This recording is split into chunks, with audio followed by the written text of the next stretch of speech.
Hello everyone. आज की इस वीडियो में हम Indian institute of science IISc Bangalore में पीएचडी एडमिशन्स के बारे में डिस्कस करने वाले हैं।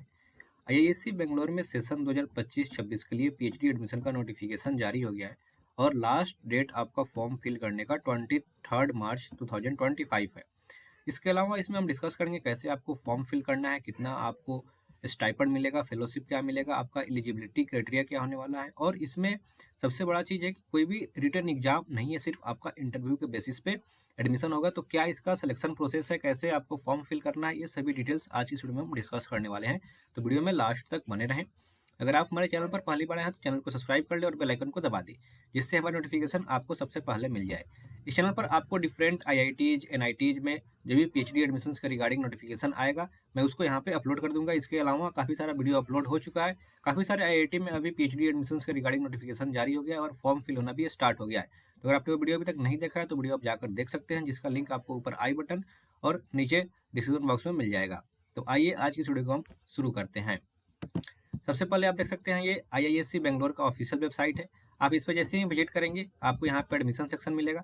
यहाँ अनाउंसमेंट में आपको क्लिक करना है और आपको यहाँ पे सेशन 2025-26 का जो ब्राउचर है वो आपको देखने को मिल जाएगा। इस लिंक से आपको 25-26 का ब्राउचर देखने को मिल जाएगा और इसमें काफ़ी सारा डिटेल्स आपको दिया गया है। इस ब्राउचर में आपको यूजी, पीजी और पीएचडी तीनों का डिटेल्स नोटिफिकेशन दिया गया है। मैं यहाँ पे अभी सिर्फ आपका पीएचडी एडमिशन्स के बारे में डिस्कस करने वाला हूँ। पीएचडी के रिगार्डिंग क्या क्या डिटेल्स इसमें दिया गया है उसी के बारे में मैं यहाँ पे डिस्कस करूँगा। सबसे पहले हम इसका इंपॉर्टेंट डेट्स और फी स्ट्रक्चर के बारे में डिस्कस कर लेते हैं। उसके बाद हम एलिजिबिलिटी क्राइटेरिया के बारे में डिस्कस करेंगे। तो आप जैसे यहाँ पे नीचे स्क्रॉल कीजिएगा तो आप यहाँ पे देख सकते हैं अलग अलग प्रोग्राम का आपका अलग अलग यहाँ पे डेट दिया गया है। तो मैं यहाँ पे सिर्फ अभी पीजी प्रोग्राम या फिर इंटीग्रेटेड पीएचडी जो कोर्सेस है इसके बारे में डिस्कस करूँगा। तो मेनली पीएचडी के बारे में डिस्कस करना है। तो पीएचडी का जो आपका फॉर्म फिल होना है वो 4 फरवरी से स्टार्ट हो गया है, यानी कि अभी आप फॉर्म इसको फिल कर सकते हैं। और इसका जो लास्ट डेट है वो है आपका 23 मार्च, यानी कि 23 मार्च तक इसका फॉर्म फिल करने का लास्ट डेट दिया गया है। इसके अलावा यहाँ पे आप फी को देख सकते हैं, एप्लीकेशन फी कितना लगने वाला है। तो जो भी बच्चे यहाँ पे पीजी कोर्सेज के लिए अप्लाई करेंगे, पीएचडी के लिए अप्लाई करेंगे, अगर वो जनरल, ओबीसी और ईडब्ल्यूएस कैटेगरी से बिलोंग करते हैं तो उनको 800 रुपीज़ देना होगा।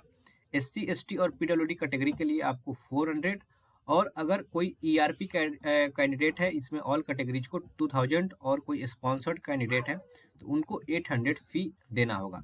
तो ये आपका पीजी पीएचडी प्रोग्राम का फी है। अब हम इसका एलिजिबिलिटी क्राइटेरिया के बारे में डिस्कस करेंगे। तो आप जैसे ही इस ब्राउज़र को नीचे स्क्रॉल कीजिएगा तो ये एक चीज़ समझ लीजिए कि जो भी अभी आपका फॉर्म आया है इसका जो क्लासेस स्टार्ट होगा ये आपका अगस्त से स्टार्ट होगा। तो अगस्त सेशन के लिए फॉर्म फिल हो रहा है। यहाँ पे आपका research program, PhD, MTech research, ये दोनों का एलिजिबिलिटी जो है वो सेम ही है। इसमें एक इम्पॉर्टेंट डिटेल्स ये भी है कि जो भी बच्चे यहाँ पे फॉर्म फिल करेंगे उनको 31 जुलाई 2025 तक जो भी सर्टिफिकेट है वो, मतलब जो भी यहाँ पे एडमिशन होगा, जो भी आपका वाइवा होगा वो 31 जुलाई तक कंप्लीट कर ले जाएगा। और जो भी आपका इंपॉर्टेंट डिग्री है, सर्टिफिकेट है, वो आपको 31 अक्टूबर तक आपको जमा कर देना होगा। यानी कि अगर आपके पास 31 अक्टूबर तक जो भी एलिजिबिलिटी क्राइटेरिया में डिग्री के बारे में डिस्कस किया गया है, अगर आपको नहीं सबमिट करते हैं तो आपका एडमिशन कैंसिल कर दिया जाएगा। अब हम मेनली एलिजिबिलिटी क्राइटेरिया क्या है इसके बारे में डिस्कस कर लेते हैं। आपको किसमें नेट गेट की आवश्यकता है इस चीज़ के बारे में डिस्कस कर लीजिए। तो सबसे पहले आप यहाँ पे समझ लीजिए कि applicant posing the minimum of second class or equivalent in the following degree as applicable to individual departments area are eligible to apply। जो भी बच्चे यहाँ पे अगर बैचलर डिग्री किए हैं, अगर वो बैचलर डिग्री करने के बाद डायरेक्ट अप्लाई करना चाहते हैं 4 ईयर का, अगर उनका बैचलर डिग्री है इंजीनियरिंग या टेक्नोलॉजी में, तो उनके पास वैलिड गेट स्कोर होना चाहिए या फिर नेट जीआरएफ होना चाहिए।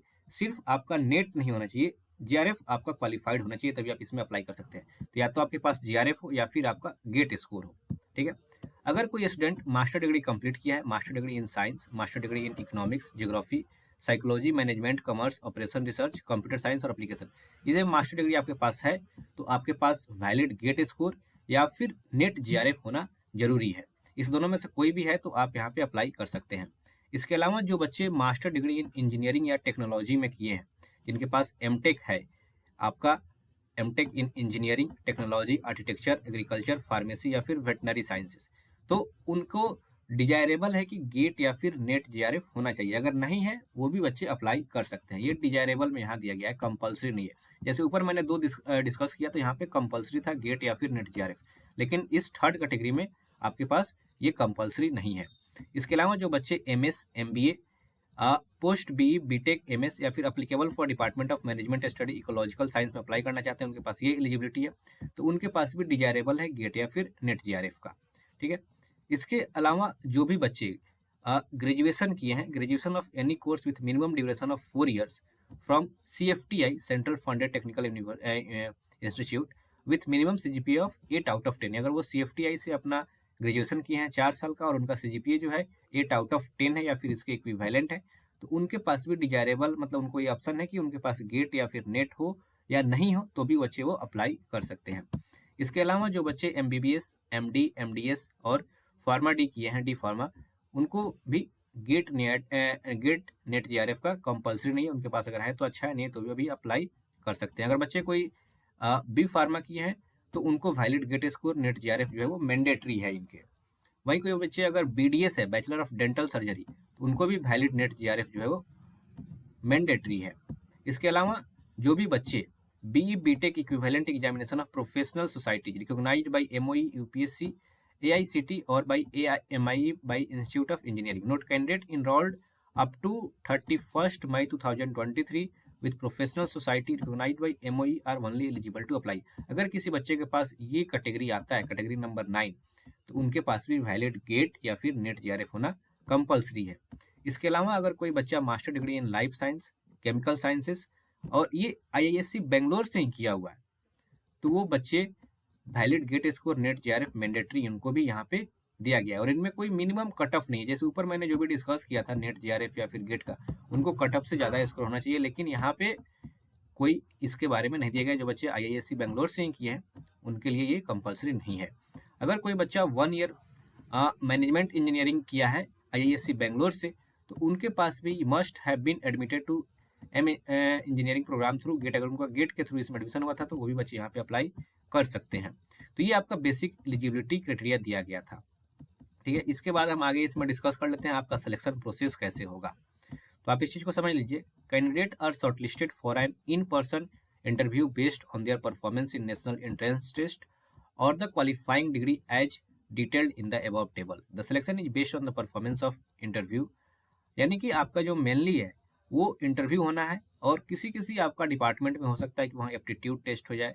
Preliminary interview will be precede to interview final interview, यानी कि आपका ज़्यादा कैंडिडेट अगर अप्लाई करते हैं तो वहाँ पे आपका रिटन एग्जाम होगा या फिर आपका डायरेक्ट इंटरव्यू वहाँ पे लिया जाएगा। तो ये मेनली आपका PhD प्रोग्राम का ये एलिजिबिलिटी क्राइटेरिया है। इसके अलावा आप इसमें स्क्रॉल कीजिएगा नीचे तो एक्सटर्नल रजिस्ट्रेशन प्रोग्राम का आपका एलिजिबिलिटी मिलेगा या फिर एमटेक प्रोग्राम का आपका एलिजिबिलिटी मिलेगा। तो मुझे आज सिर्फ PhD के बारे में डिस्कस करना था। अब हम डिस्कस करेंगे इसका फी स्ट्रक्चर के बारे में, क्या आपका फी स्ट्रक्चर होने वाला है। तो आप इसमें जैसे नीचे स्क्रॉल कीजिएगा तो यहाँ पे फी स्ट्रक्चर नहीं है, दूसरे PDF में मैं आपको डिस्कस कर लेता हूँ फी स्ट्रक्चर के बारे में, इसका फी स्ट्रक्चर क्या होने वाला है। और चीज़ यहाँ पे एक फेलोशिप पहले मैं डिस्कस कर लेता हूँ, फिर फी स्ट्रक्चर डिस्कस करूँगा। तो जो भी बच्चे यहाँ पे एडमिशन होगा PhD में, अगर उनके पास एडमिशन होता है तो GRF कैटेगरी में उनको 37,000 मिलेगा, और SRF है तो उनके पास मतलब 2 साल बाद आपका SRF हो जाता है तो उनको 42,000 पर मंथ फेलोशिप आपको ये दिया जाएगा। ये आपका फेलोशिप के बारे में था।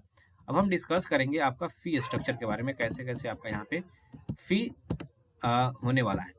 तो फी स्ट्रक्चर के लिए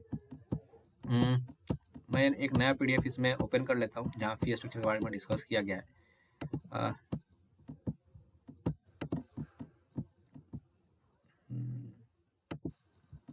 फी स्ट्रक्चर इसी PDF में दिया होगा, मैं इसको 1 मिनट ओपन करता हूँ फिर आपको डिस्कस करता हूँ फी स्ट्रक्चर कैसे कैसे यहाँ पे लगने वाला है, या फिर मैं फी स्ट्रक्चर जो है नेक्स्ट वीडियो में डिस्कस कर लूँगा। तो आज की वीडियो में बस इतना ही डिस्कस करते हैं। फी स्ट्रक्चर किसी आगे की वीडियो में डिस्कस कर लेंगे कि किस कोर्स का आपका कितना फी लगने वाला है। तो अगर आपको कोई भी डाउट होता है IISc बेंगलोर में एडमिशन के रिगार्डिंग PhD में, तो अपना डाउट हमारे कमेंट बॉक्स में पूछ सकते हैं। मैं आपके डाउट का रिप्लाई देने का कोशिश जरूर करूंगा। तो मिलते हैं नेक्स्ट वीडियो में। Till then bye bye.